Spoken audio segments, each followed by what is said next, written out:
저는 청장님 하신 말씀 중에 그 도제교육이라는 게 진짜 가슴에 와닿네. 직접 이렇게 도제교육. 지금 우리가 도제교육이 다 죽었어요. 아마 김 과장이 처음 들어왔을 때만 해도 그 사수, 부사수, 그 다음에 선배에 의한 교육이 살아 있었잖아요. 그죠? 근데 이제 그때 그게 뭐 꼭 좋은 것만 가르친 게 아니라 그 못된 것도 이제 가르치기는 했는데 그렇다 하더라도 사실은 좋은 거는 살려나갔어야 돼요. 그러니까. 근데 선생님 그런 것도 있는 것 같습니다. 저희들이 이제 사실은 OJT 막 그런 이야기도 많이 하지 않습니까? 근데 선생님 조금 전에 말씀하신 것 중에 그 이제 현장에서 직원들이 미리서 교육받고 가서 자기의 직책을 수행하면 좋은데 그렇지 않으니까 현장에서 이제 청장님처럼 이렇게 직근 상사라든지 이런 사람들 통해서 또는 직근 선배들을 통해서 이제 업무들을 배우고 그렇게 하는데 선배가 그 이렇게 진짜 가르칠 만한 선배, 또 배울 만한 선배, 또 배울 만한 상사 이런 상사가 이제 자기 멘토라면 정말 문제가 없는데 이 OJT도 그런 맹점이 좀 있는 것 같습니다. 그러니까 그 현장에서 그 정말 배우지 못할 것들을 이렇게 현장에서 가르치는 그러니까 현장이 자꾸 그 이제 올라오면 저희들도 마찬가지지만 그런 어떤 큰 틀에서 봤을 때 조직이 자꾸 그 자기 위주로 돌아가고 그다음에 자기 생각만 하게 되고 또 아까 전에 선생님 말씀하셨던 것처럼 넘겨주면 그만이고 이런 게 좀 지배적인 것 같습니다. 그래서 전체적으로 봤을 때 중간 관리자로서 과연 이걸 어떻게 해야 되는지 그 참 고민이 좀. 근데 고민할 거 없어요.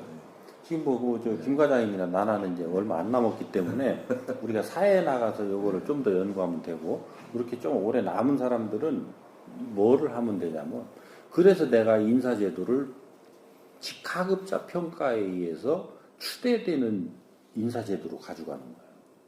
직하급자한테 쓸모없는 놈 너는 처단돼야 된다는 거예요. 그래서 앞으로 공무원도요 훨씬 더 고용이 유연해져야 됩니다. 이 철밥통 안 됩니다. 그러니까 우리가 해결해야 될 게 몇 가지가 있어요.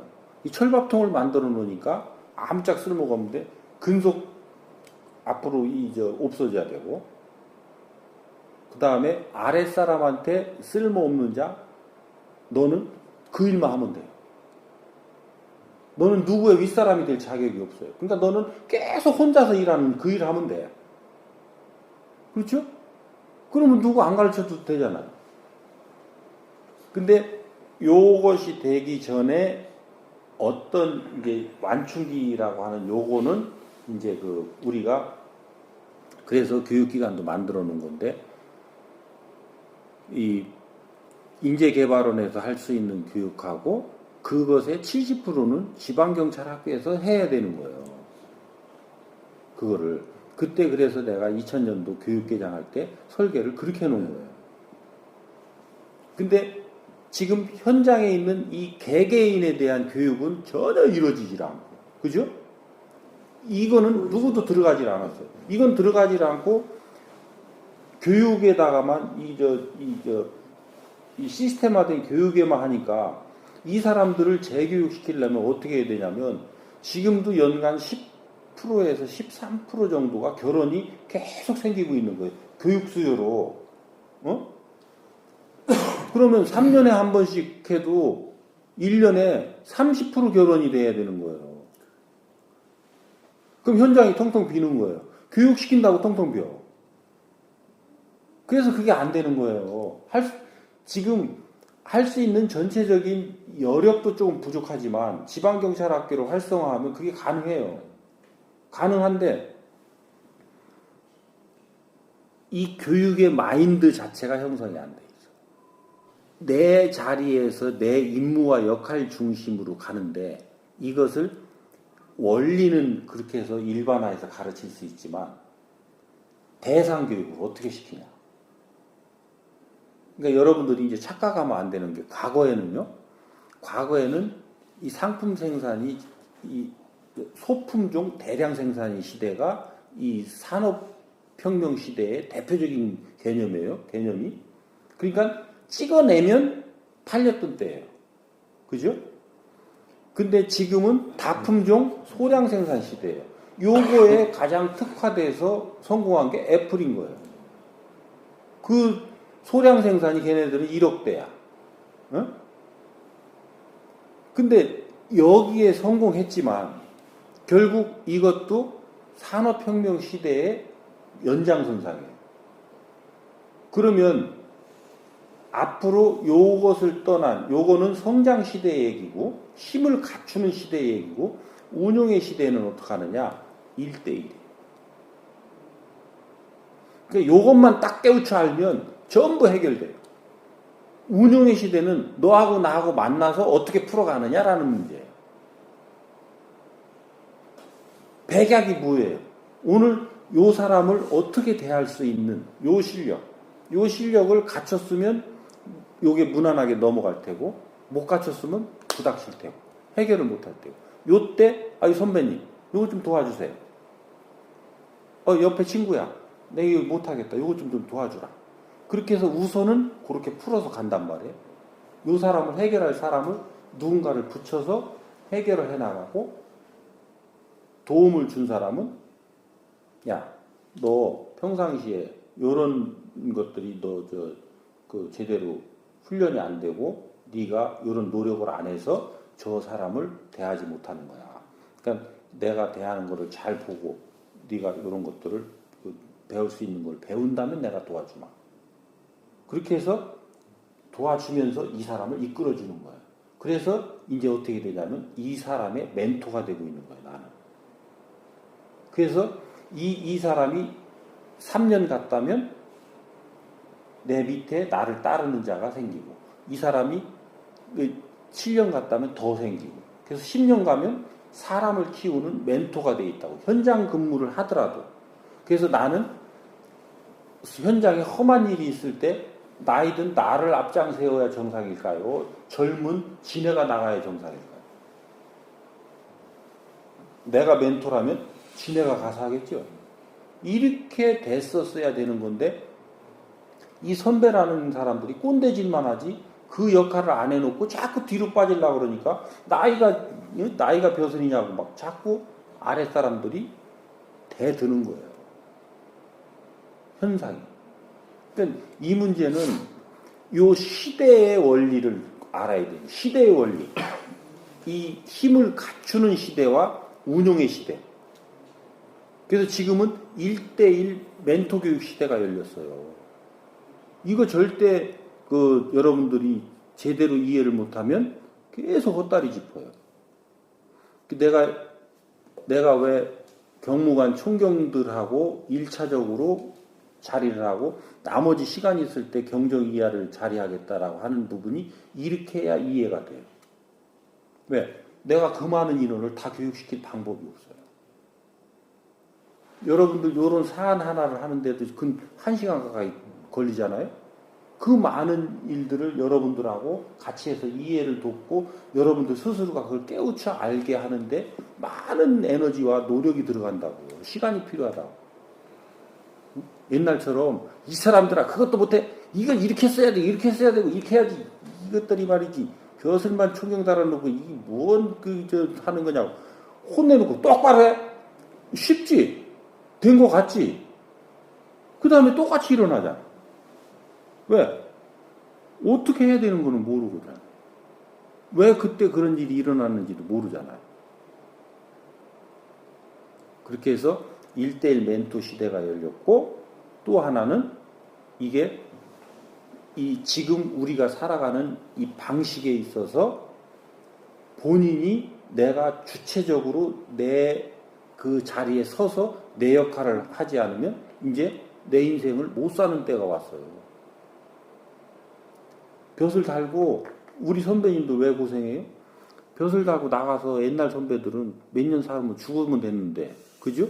하늘 안고 죽어도 죽으면 되는데 지금은 죽지도 않아. 몇 살까지 살아? 막 90까지 살아. 미쳐 죽어. 어떤 놈 하나 찾는 놈도 없고 전화도 처음에는 몇 번 받더니 1년 지나니까 전화도 안 받아. 응? 어떡할 거예요? 그게 왜 그런 현상이 났느냐? 그 사람들한테 쓸모가 없어졌다. 그래서 제가 인사 시스템을 직하급자 평가에 의해서 하라는 거야. 그리고 계장들을 뽑을 때 네가 네 아래 현재 있는 아래 사람들한테 얼마나 지지를 받는 사람이냐라는 것을 기준으로 뽑으라는 거야. 그리고 거기에서 네가 직원들을 또 뽑으라는 거야. 그렇게 해서 멘토링을 서로 할 수 있는 이런 관계를 형성시켜주는 내가 인사 시스템을 좀 가져가고 있는 거예요. 요게 안 되면 지금 내가 여기서 한 금년, 빠르면 금년, 조금 더 시간을 주면 뭐 내년, 좀 더 시간을 주면 또 한 그 내년까지 가겠지? 그 기간 동안에 내가 요 노력을 해서 나하고 같이 그런 노력을 할 사람을 찾아내서 한 사람이라도 내가 밖에 나가서 이런 노력을 내가 접지만 않으면 그 사람하고 같이 의논해 가면서 안에 있는 사람한테 내가 조언해 줄 수 있는 거 아니에요. 그렇죠? 어려움이 있을 때, 이런 건 어떻게 해야 됩니까? 물으면 내가 또, 컨설팅 해줄 수 있는 거 아니에요. 그렇게 해서 또 그 사람도 퇴직하고 나오면 또 합류하고, 퇴직하고 나와서 합류하고, 요렇게 해서 내가 10년만 노력하면 내가 어디 가서 고문해서 고문당하고, 빌붙어서 얻어먹고, 이렇게 해서 사는 게 나을까? 응? 우선 당장 내가 하루에 한 끼를 먹더라도 그런 노력을 하고 그렇게 해서 같이 뜻이 맞는 사람들이 모여져서 한 10년간을 내 노력하고 사는 게 나을까? 답 나와? 예. 응? 그러니까 퇴직 후 걱정할 일이 있어요, 없어요? 없을 것 같습니다. 그죠? 그래서 내가 걱정이 없어. 네가 가서 노예 살으려니까 노예를 부려주는 놈이 없는 거지. 네가 네 주인공이 돼서 살겠다는데 왜 할 일이 없냐? 할 일 없으면 매일 아침 여기 와서 마당 쓸어봐. 평생을 그래도 나를 받아준 경찰을 위해서 경찰서에 가서 마당을 쓸어봐. 하다못해 굶겨 죽이겠나?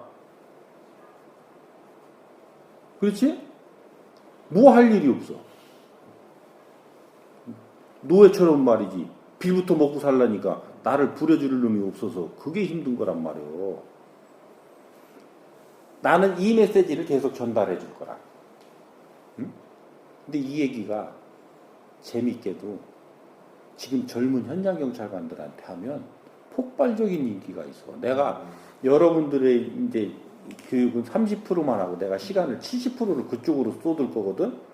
근데 한 3개월 정도는 여러분들한테 집중 투자를 해주지만 내가 조금 이제 충북에서 여러분들한테 시간을 충분히 주고 내 아래는 시간을 안 줬어요. 그래서 여기서는 내가 짧은 기간 여러분들한테 집중적으로 이렇게 해주고 나머지 시간은 내가 이제 현장의 활력회의 그 사람들 중심으로 나를 초청하는 사람들을 모아서 내가 거기 가서 계속 이런 얘기를 해줄 거거든. 그럼 이제 여러분들 애로사항 많아. 왜? 이 현장이 정확하게 가야 되는 그런 얘기를 듣고 그것을 분별력이 생기잖아? 지금도 못해 먹겠다고 하는데 박재지 때문에 이제 못해 먹겠다는 소리 나와. 그래서 여러분들 교육을 먼저 하고 내가 그리 가겠다는 거야.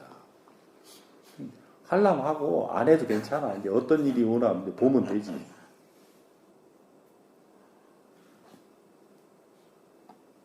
좀 듣고 싶은 사람들 위주로 팟캐스트 한번 설계해서 하셔도 한번 그런 것도 한번 설계 좀 해보자고요. 네, 그러면 이제 정말 그냥 프리트감 할 테니 젊은 사람들 들어봐라.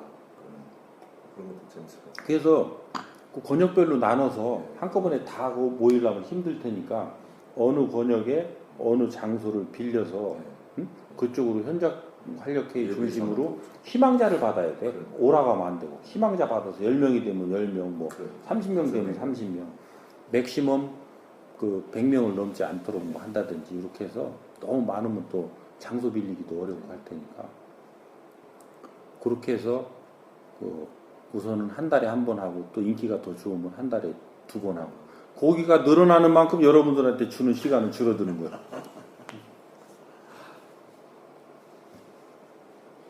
그게 재밌겠잖아요.